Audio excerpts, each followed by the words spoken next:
자, 오늘 본문, 우리가 읽은 본문 앞달락이었죠. 1장 12절까지는요. 이 베드로 서신의 서론이었죠. 고난 가운데서도 오히려 크게 기뻐해야 하는 근거로서 구원의 의미를 그 서론에서 설명을 했었습니다. 그리고 이제 13절부터는요, 이 편지의 본론 부분으로 이제 들어가는 거예요. 서신을 통해서 전하고자 하는 메시지들을 하나하나 이제 본격적으로 풀어 놓는 거예요. 자, 13절을 보겠습니다. 13절 보시면 같이 한번 읽습니다. 시작. 그러므로 너희 마음의 허리를 동이고 근신하여 예수 그리스도께서 나타나실 때에 너희에게 가져다 주실 은혜를 온전히 바랄지어다. 보시면요, 이 본론의 시작이 접속사 그러므로죠. 디오라는 단어인데 이 그러므로로 시작이 됩니다. 인과 관계를 나타내는 접속사니까요. 앞서 봤던 본문들 12절까지 내용들이죠. 그 서론, 그 본문이 이 본론 13절부터 시작되는 이 내용들과 밀접한 연관성이 있다는 겁니다. 그렇죠? 하나님께서는요, 언제나 이렇게 그러므로의 공식을 사용하십니다. 하나님은 창조주시고요, 우리는 피조물이기 때문에요, 하나님은 명령하시고 우리는 그 명령에 항상 그냥 순종해야 하는 그런 관계지만요, 하나님은 절대 일방통행적인 명령을 하시는 분이 아니라는 거예요. 성경을 보니까 그렇다는 거예요. 그러므로의 이 공식은 솔선수범의 공식이에요. 그건 하나님께서 우리를 인격적인 관계로 대우하신다는 거예요. 하나님의 명령에 순종할 수 있는 충분한 이유 또 근거를 먼저 친히 행하여 보여주시고, 그러므로 이렇게 순종해야 한다는 자발적인 동기를 이끌어내시는 방식인 겁니다. 이게 그래서 이 그러므로의 공식이라는 것은 무거운 명령이 아니라 감사와 또 기쁨의 열매로서의 순종을 유도하고 있는 거예요. 그러니까 13절부터 열거되는 모든 이 그리스도인으로서의 삶에 대한 어떤 명령들은 이 그러므로에 근거한 순종의 열매들인 거예요. 출애굽기에서도 보면요, 하나님께서 시내산에서 말이죠, 이스라엘 백성들에게 십계명을 선포하실 때 가장 먼저 왜 이러한 계명들을 지켜야 하는지 그 근거를 제시를 했습니다. 한번 보세요. 출애굽기 20장 1절부터 3절까지 함께 읽겠습니다. 시작. 하나님이 이 모든 말씀으로 말씀하여 이르시되 나는 너를 애굽 땅 종되었던 집에서 인도하여 낸 네 하나님 여호와니라. 너는 나 외에는 당신들을 내게 두지 말라. 이제 3절부터 시작된 요 십계명, 그 바로 앞 2절에 하나님의 명령을 순종해야 하는 근거가 제시되었죠. 뭐예요? 나는 너를 애굽 땅 그 종되었던 집에서 인도하여 낸 네 하나님 여호와니라. 예? 하나님의 명령이라는 것은 그 명령을 지키는가 안 지키는가 그걸 보시고 나서 구원시켜줄까 말까 요걸 위해서 주시는 게 아니라는 거예요. 먼저 구원을 베푸시고 솔선하여 보여주시고, 구원의 은혜를 솔선하여 보여주시고, 그리고 구원받은 자에게 명령하시는 거예요. 이제 종이 아닌 자유인이 되었으니까, 자유인답게 죄의 종으로서의 삶이 아닌 원래 그 하나님께서 지으셨던 그 피조물로서의 그 당연한 순종의 삶을 살라는 거예요. 십계명을 비롯한 그 하나님의 모든 계명은, 그 모든 명령은 하나님이 무엇을 행하셨는가 그걸 알면 당연히 순종하게 되는 거예요. 그러므로의 공식은 바로 그런 거란 말이에요. 본문도 보면 베드로는요, 이미 서론에서 예수 그리스도 안에 있는 하나님의 구원에 대한 그 경이로움을 경축을 하고 말이죠. 그리고 나서야 비로소 그리스도인의 이 순종적인 삶을 권면하기 시작하는 거예요. 하나님이 우리를 위해 그리고 우리 안에서 행하신 것에 대한 그 직설법이 우리가 하나님을 위해서 행하도록 부름받는 것에 대한 명령법보다 먼저 나온다는 말이에요. 그러나 이 명령의 목적마저도요, 그것을 지켜 행함으로 성취감을 느끼도록 하는 게 아니라 우리 스스로 하나님의 명령을 지키는 것은 전혀 불가능한 일임을 배우도록 하고, 예? 그래서 우리를 위해 대신 그 명령을 다 순종해내신 하나님의 아들, 그 그리스도를 바라보고 또 의지하도록 하는데 그 목적이 있다는 걸 알아야 되는 거예요. 구원의 전 과정이 하나님에 의한 은혜라는 걸 배우는 거예요. 우리는. 그게 우리가 이 세상에 온 이유입니다. 명령에 순종하는 게 목표가 아니라, 예? 잘 들으세요. 순종하는 그 과정을 통해서 이 구원이라는 게 도대체 어떻게 주어진 것인지를 배우고 알게 하는 게 진짜 목표인 거예요. 물론 그 진짜 목표는요, 순종해 나가는 과정을 반드시 필요로 해요. 그 과정 가운데서 깨지고 넘어지고, 예? 자신의 그 계명을 지킬 수 없는 무능한 자라는 걸 깨닫게 돼야, 체험을 해야 감사도 나오고 또 하나님께서 주신 이 구원이라는 게 엄청난 은혜인 것이구나 찬양이 나오게 되는 거죠.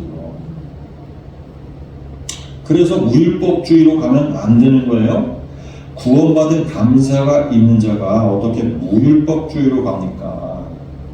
자발적인 순종의 마음 또 행동이 나온다니까요.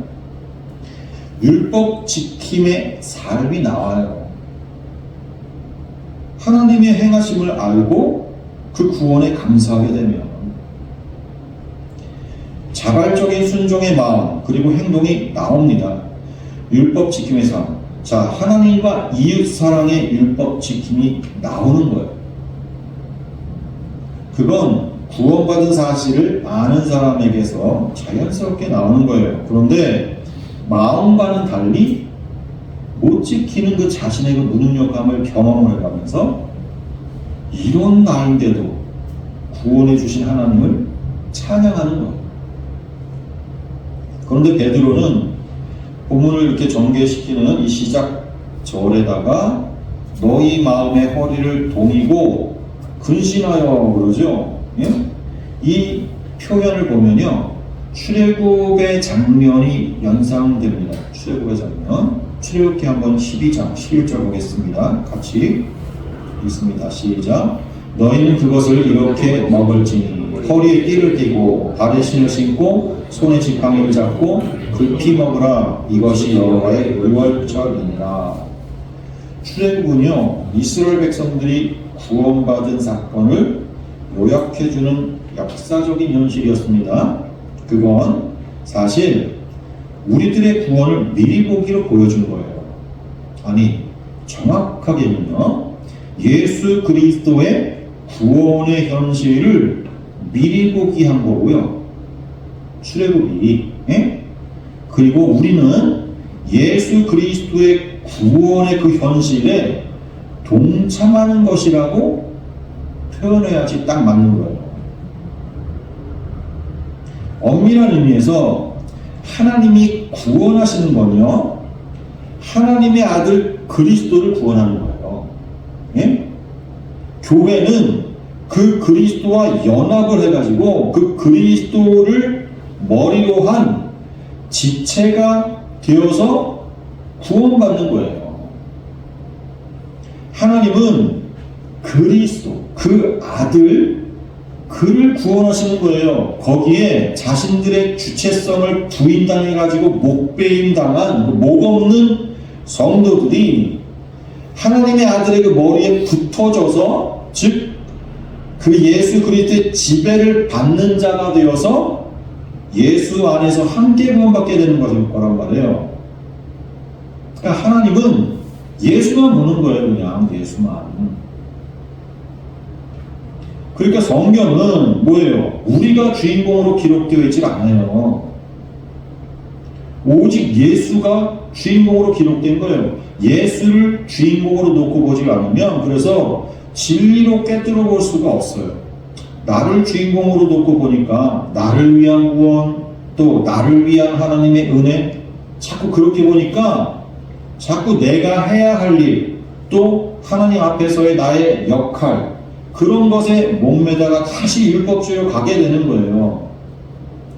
내가 내어놓는 어떤 것에 가치를 두고 또 보람을 찾고 나의 공적을 쌓아가면서 스스로를 대견하게 여기면서 자위하는 삶을 살게 된다는 말이에요. 그게 종교적인 삶이에요. 아닙니다. 구원은 은혜로 이미 받은 거예요. 구원받은 우리는 구원받은 그 사실에 감사로 응답하는 거예요. 그게 성도의 삶이에요.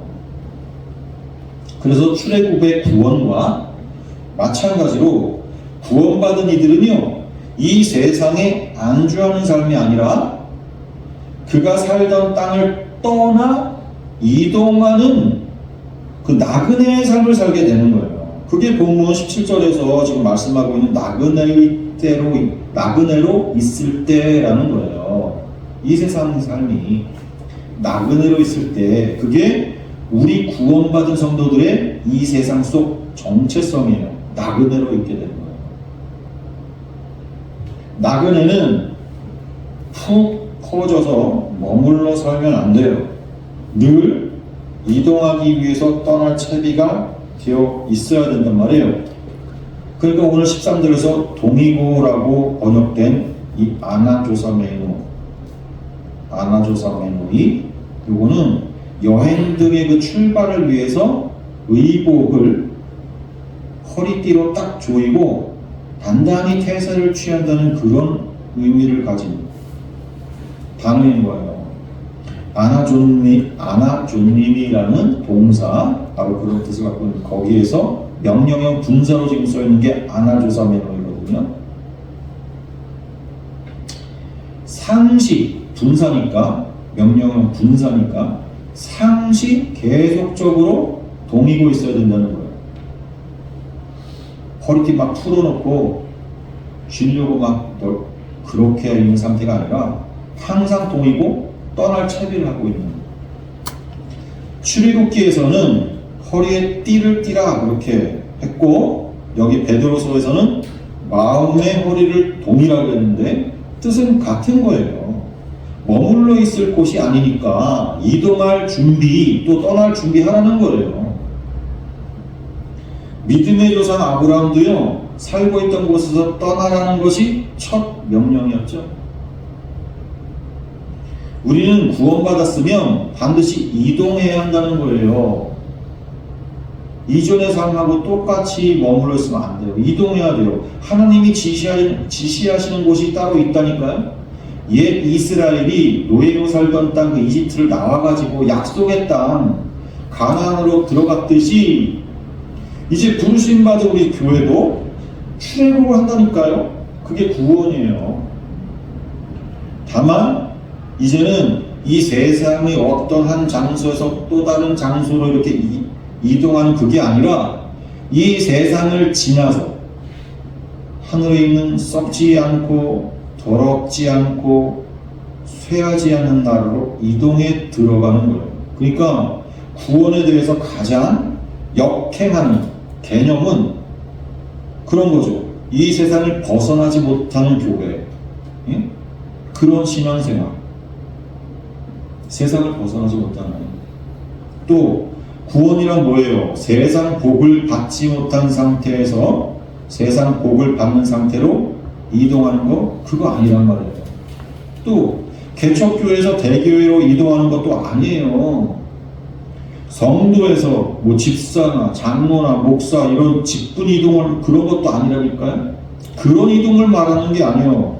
진짜 이동은 세상을 지나 하늘 보좌 앞에 이르는 겁니다. 그것은 오직 예수 그리스도와 연합해가지고 그분의 길을 따라갈 때만 그 목적지에 이룰 수 있는 거예요. 또한 베드로는 근신하여라는 표현을 쓰고 있는데요. 여기에 쓰인 네콘테스, 이건 술 취하지 않고 정신을 차리다 그런 의미를 가진 동사 네포의 그 동사 똑같이 명령 분사예요. 명령형 분사. 역시 이거 뭐예요? 지속적인 명령의 의미를 나타내는 거예요. 즉 이 말은 동의고라는 표현과 마찬가지로 박해를 당하는 그 수신자들에게 영적인 자세를 당부하는 말인 거예요. 하나님의 음성에 늘 귀를 기울이고 세속적인 욕구로부터 자기를 지키면서 영적 낙태에 빠지지 않도록, 그래서 머물러 있지 않고 깨어서 목적지를 향해 계속적으로 이동해야 하는 그 자세, 그걸 주문하고 있는 거야. 그렇다면 이와 같은 나그네로 있을 때에 가장 의지가 되고 또 중요한 건 소망인 거예요. 소망. 지금 이 세상은 내가 머물 곳이 아니지만 뭐예요? 이 나그네일 때 거듭된 이동을 해야 하는 그 나그네의 발걸음을 옮기는 동력, 그건 소망이에요. 소망을 바라보고 이동할 수 있는 거라니까요. 우리는 앞선 그 서론 가운데서 12절까지의 내용 중에서 봤잖아요. 예수 그리스도 안에서 가지게 된 그 산소망에 대해서 이미 봤었단 말이에요. 우리는 예수 그리스도가 먼저 보여준 그 죽음, 자기 부인의 결과죠. 죽음, 그리고 부활이라는 구원의 현실 속에서 산소망을 얻게 됐다, 그렇게 말씀했어요. 그리고 오늘 단락을 잘 보면 첫 13절과 마지막 21절에 여러분도 주보에 이제 본문을 보시면서 비교하시면 돼요. 13절과 마지막 21절에 소망이라는 단어가 들어있다는 게 참 절묘해요. 우리 한글말에는 13절 끝에 바랄지어다 라는 동사가 있는데 그 바랄지어다가 엘피조라는 단어거든요. 동사 엘피조. 그리고 21절에 있는 소망이라는 명사, 그게 엘피스라는 명사 단어인데 둘 다 엘포라는 단어에서 나온 단어들이에요. 이 엘포는 바라다, 기대하다 그런 뜻들이에요. 근데 13절에 바랄지어다, 그 대상이 뭐예요? 13절을 잘 보세요. 바랄지어다, 뭘 바라래요? 뭘 온전히 바랄지어다 그런 거예요? 은혜죠, 은혜. 카리스, 이건 하나님이 베푸시는 거거든. 이 은혜라는 것, 이 카리스는 하나님이 베푸시는 은혜예요. 하나님의 은혜라고요. 또 21절도 보면 21절 그 소망이란 단어가, 그 엘피스가 어디에 있는 거라 그래요? 맨 마지막에 하나님께 있다 그러죠. 하나님께. 예? 하나님께 있고, 그러니까 하나님에게서 나오는 소망이란 거예요. 그러니 그건 시들지도 죽지도 않는 소망인 거죠. 영원하신 하나님께서 나오는 거니까. 나그네 때를 사는 우리들은 그 소망 때문에 오늘도 허리를 동이고 또 이동의 발걸음을 떼는 거예요. 어디서 공급되는 소망? 하나님에게 있는 소망.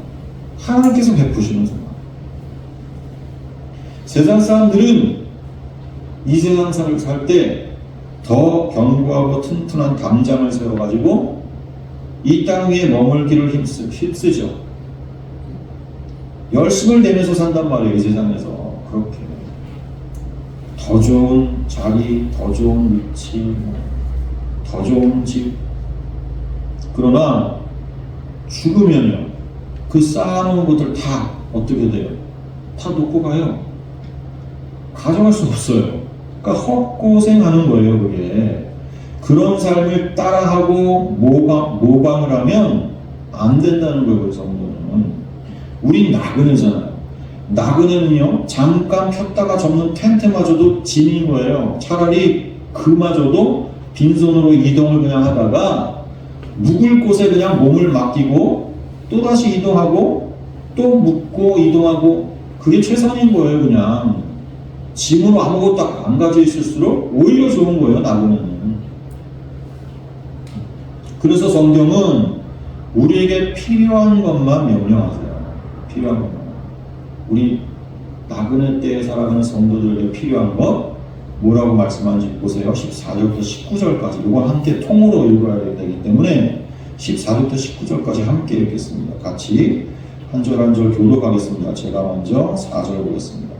너희가 순종하는 자식처럼 전에 알지 못할 때에 따르던 너희 사욕을 본받지 말고 오직 너희를 의지심으로 너희도 모든 행실에 거룩한 자가 기록되었으되 내가 거룩하니 너희도 거룩할지어다 하셨느니라. 물로 보지 않고 각 사람의 행위를 조심하는 사실을 너희가 소진하든지 너희가 낙하들로 있을 때를 두려워하지 않느냐. 너희가 알거니와 너희 조상이 물려준 헛된 행실에서 계속함을 받은 것은 은이나 금같이 없어질 것으로 된 것이 아니요 오직 그것고 아멘. 좀 길지만요 통으로 봐야 하거든요. 여기 보면 내가 거룩하니 너희도 거룩할지어다 라고 하신 레위기서의 말씀이 인용되었고요. 예? 16절이요 인용되었고 그 말씀이 중심 주제로 되어 있거든요. 내가 거룩하니 너희도 거룩할지어다. 자, 레위기는 하나님을 섬기는 레위인들에 대한 규례들이 주된 내용이거든요. 그 레위기서를 보면 그 규례들을 지켜야 하는 근거로 하나님이 거룩하니 너희도 거룩해야 한다 가르치신 거예요. 레위기서는 자 레위인들은 이스라엘을 대표하고 대신하여서 하나님께 제사로 헌신된 지파예요. 그렇죠? 그들에게 요구된 그 규례들은 하나님께서 정하신 거예요. 하나하나. 사람이 고안한 방식이 아니라 하나님이 정하신 대로라는 거예요. 그게 거룩이에요. 그게 거룩한 거예요. 그게 거룩의 핵심이란 말이에요. 하나님이 정하신 대로 사람이 고안한 거 아닌 것. 자, 거룩이라는 말의 개념 자체가 분리거든요. 분리? 세상으로부터의 분리예요. 그건 죄로부터의 분리의 개념이 거룩이란 말이에요. 하나님이 거룩하시다 이렇게 말한다는 건 이 세상에 속하지 않고 이 세상과 분리된 분이라는 개념인 거예요. 하나님이 거룩하시다는 건. 요 개념을 갖고서 본문을 다시 보시면 자 본문 12절에 펜이 있으시면 한번 해보세요. 본문 15절에 행실이라는 단어에다가 동그라미를 하시고 그 다음에 18절에 또 행실이 나오죠. 그 행실에 헛된 행실로 나오잖아요. 헛된 행실. 거기 행실에 또 동그라미 하세요. 그리고 17절에 이제 각 사람의 행위 거기 행위에다가 네모하세요. 행위에다가 원어를 보면 먼저 동그라미한 그 행실은 아나스트로페라는 단어를 번역할 거예요. 15절과 18절에 그 행실 그게 아나스트로페예요. 이건요 이 세상에서 익히게 된 생활 방식 또는 행동, 처신 이런 것들을 뜻하는 단어예요. 이 세상에서 배우게 된 거 레위기에서 거룩하라 했을 때 이런 아나스트로페의 행실들은 다 피해야 하는 거예요. 그거 세상에서 배운 거니까 이 아나스트로페는 그쵸? 세상 방식이니까 그러니까 레위인들에게 아나스트로페의 그 행실들은 다 기피 대상입니다. 기피 대상인 거예요. 그래서 본문도 잘 보시면 그 행실들은 다 분리되어야 하는 그런 대상들로 묘사가 되어 있어요. 명령되어져 있다고요. 15절에 보면 오직 너희를 부르신 거룩한 이처럼 너희도 모든 행실에 아나스트로페 거룩한 자가 되라 그러잖아요. 이 행실이 아나스트로페니까 이게 뭐예요? 이 세상의 생활 방식인 거죠. 그 행실에서 거룩한 자가 되라니까 분리되어라 명령한 거죠. 예? 그런 거란 말이에요. 자, 또 18절에서도 너희가 알거니와 너희 조상이 물려준 헛된 행실 아나스트로페예요. 이것도 그 세상 생활 방식에서 대속함을 받은 것은 그랬으니까 그건 대속을 통해서 용서받아야 할 행실이었다는 거죠. 세상 생활 방식이니까. 아나스트로페. 자, 구체적으로 세상 생활 방식, 그 아나스트로페가 뭡니까, 여러분? 구체적으로 우리가 이 세상을 살아갈 때 어떤 일상생활을 위해서 활용하는 모든 생활 방식들을 다 말하는 거 아니에요. 레위인들이 하나님을 섬기는 규례에서 거룩하라 그랬던 거니까, 하나님을 섬기는 규례에서 거룩하라 그랬던 거니까 뭐예요? 하나님에게서 나온 하나님 섬김의 방식이 아니라 세상에서 배운 하나님 섬김의 생활 방식인 거예요. 예? 이 아나스트로페는 하나님이 가르쳐 주지 않았는데 세상이 자기 나름의 방식으로 하나님을 섬기는 거, 신을 섬기는 거, 그게 아나스트로페란 말이에요. 모세가 와서 가르쳐 주기 전에 이스라엘 백성들도 나름대로 자기들이 신을 섬겼단 말이에요. 자기들 나름대로의 신을 섬기는, 신 섬김의 방식, 그게 뭐? 아나스트로페. 그래서 막 호렙산에, 시내산에 모세가 올라가서 하나님과 대화하고 있는데 40일 동안 안절부절 못하고 기다리고 있다가 자기들끼리 우리가 하나님을 만들자 그러고 뭐 만들었어요? 금송아지. 그게 자기들 나름대로의 아나스트로페라니까요. 하나님을 섬기는 자기들 나름대로의 방식. 그거 어디서 배운 거예요? 애굽에서 배운 거잖아요. 하나님이 가르쳐 주지 않았는데 세상이 자기 나름의 방식으로 하나님을 섬기는 거, 그 아나스트로페. 자, 그것과 대조가 되는 게 바로 17절에 나오는 행위예요. 행위 17절. 거기 보세요. 외모로 보이지 않고 각 사람의 행위대로 심판하시는 이게 누구예요? 하나님이죠. 그 뒤에 너희가 아버지라 부른즉 그러잖아요. 그러니까 하나님이잖아요. 우리 아버지가 되시는 하나님. 자, 그 아버지께서 보시는 각 사람의 행위. 요 행위가 뭐예요? 에르본이에요. 익숙하죠? 에르본 들어봤죠? 뭐죠? 우리 야고보서에서 확실하게 배웠잖아요. 에르본이 뭐예요? 행함, 일, 사역으로 번역해야 되는 그런 단어라고 그랬잖아요. 에르본. 구체적으로 그게 누구 행함이라고 그랬어요? 예수의 행함.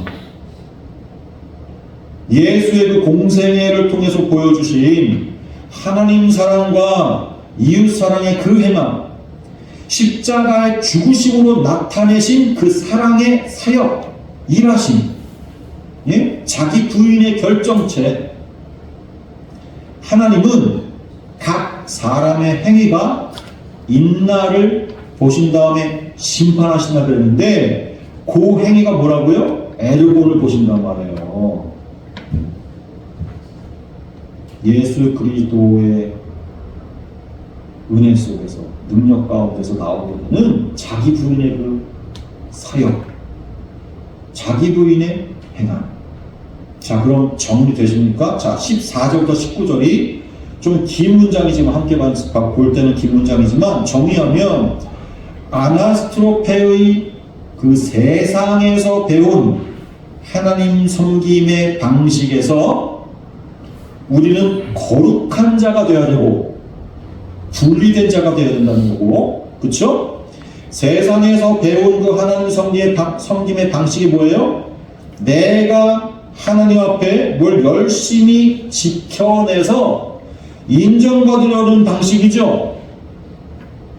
바리새인들로 대표가 되는 이 세상 모든 종교가 신 앞에 열심을 부려가지고 계명을 지켜내는 걸로 점수를 잘 받아내가지고 구원받으려고 애쓰는 거잖아요. 그게 아나스트로페인 거예요.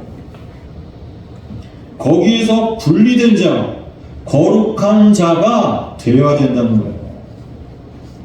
그리고 우리 안에는 예수의 행함, 그 에르본을 열매 갖고 있어야 한다는 거예요. 그거 하나님이 보시고 심판하신다는 거예요. 그 열매 누가 맺으시는 거? 하나님, 그리고 예수 그리스도, 또 우리 안에 착한 일을 시작하신 성령님. 그러니 나그네로 있을 때를 두려움으로 지내라 그러잖아요. 요 두려움이 포고스란다는데, 포고스, 하나님에 대한 경외심을 나타내는 단어예요. 그 두려움이 하나님에 대한 경외심. 주님께서 말이죠, 이적들을 막 행하실 때나 그 이적들을 볼 때 다른 사람들은 두려워했어요. 경외심이에요. 그게 포고스예요. 또 천사가 막 나타났을 때 그 천사를 보고 두려워하는 거, 그게 하나님에 대한 경외심이거든요. 포고스예요. 우리는 그런 하나님에 대한 경외심으로 이 나그네의 때를 사는 거예요. 전적으로 하나님의 은혜에만 매달려야 되니까. 그러니까 하나님에 대한 경외심으로 살지 않으면 안 되는 거예요. 에르곤이 아니라 아나스트로페의 그 행실만 가지고서는 하나님 앞에 무서운 심판을 모면할 수가 없어요. 그런데 18, 19절에 우리는 아나스트로페의 그 행실에서 대속함을 받았다 그런다고요. 대속함을 받았다. 그건 은이나 금처럼 없어질 것을 지불하고 받는 대속이 아니라, 대속이라는 건 속전을 지불하고 용서받는 거니까, 대신 지불하는 거니까, 오직 흠없고 점없는 어린 양 같은, 이거 하나님이 받으시기로 한 그 레위인들의 규례 속에 나온 제물이잖아요. 그렇죠? 그 규례를 보면 제물을 이렇게 바치라고 했잖아요. 흠없고 점없는 어린 양으로 바치라고 했잖아요. 그리스도의 보배로운 피, 그 피를 지불하고 대속을 받았다는 거예요. 하나님 정하신 방식대로의 대속인 거죠. 이게 이제 마지막 보세요. 20절과 21절, 20절과 21절 함께 읽습니다. 시작. 그는 창세전부터 미리 알린 바 되신 이니라 이 말세에 너희를 위하여 나타내신 바 되었으니 너희는 그를 죽은 자 가운데서 살리시고 영광을 주신 하나님을 그리스도로 말미암아 믿은 자니 너희 믿음과 소망이 하나님께 있게 하셨느니라. 아멘. 대속을 이루신 그는 창세 전부터 미리 알린 바 되시니였다 그러죠. 그리고 이 말세에 너희를 위하여 나타내신 바 되었다 그러면서 핍박과 고난에 처한 성도들한테 격려와 위로를 주는 거예요. 지금. 마지막 21절 다시 한번, 21절만 다시 한번 다시 읽겠습니다. 시작. 너희는 그를 죽은 자 가운데서 살리시고 영광을 주신 하나님을 그리스도로 말미암아 믿는 자니 너희 믿음과 소망이 하나님께 있게 하셨느니라. 아멘. 이 나그네의 때를 이동하면서 살아갈 때에 바라봐야 되는 소망이 어디에 있다고요? 누구에게 있어요? 조석지변으로 변하고 도무지 의지할 수가 없는 다른 어떤 곳이 아니라 가장 든든하고 믿을 수 있는 그 하나님께 있단 말이에요. 그렇죠? 어떻습니까, 여러분? 이 세상에서는 정처 없는 나그네로 그렇게 살아야 하지만 견딜 수 있겠습니까? 이 말씀을 듣고, 이 말씀을 듣고도 여전히 흔들리신다면 여러분 믿음을 간구하세요. 성령 충만을 간구하시라고요. 기도는요, 그럴 때 하라는 거예요. 기도는 뭐 우리가 뭐 이 세상 살아가면서 뭐 모자라고 불편하고 막 이래가지고 그런 것 좀 어떻게 얻어보고 그 불편함 좀 없애보고자 기도하는 거, 그 이방인의 기도고, 우리는 이렇게 믿음 가운데서 고난에도 불구하고 승리하며 살 수 있는 그 힘, 그 능력, 그거 달라고 하나님께 구하는 거라니까요. 그러기 위해서 내 속에 계신 성령께서 나를 온전히 좌지우지하고 주장하시는 그 성령 충만을 우리가 구해야 되는 거예요. 우리는 그런 사람들이에요. 그렇게 살아야 할 사람들. 밖에 나가서 아무나 부딪히는 그 사람들과 질적으로 다른 새로운 피조물이라니까요. 우리는 새 피조물, 신인류. 우리는 그들과 달라요. 그것을 우리가 자부하자는 게 아니고 하나님께서 우리 그렇게 특별히 새롭게 만들어주셨다니까요. 우리는 그런 새로운 삶을 사는 사람입니다. 우리는 삶의 방식이, 생활 방식이 아나스로페처럼 삶의 방식이 아닌 거예요. 같이 기도하겠습니다.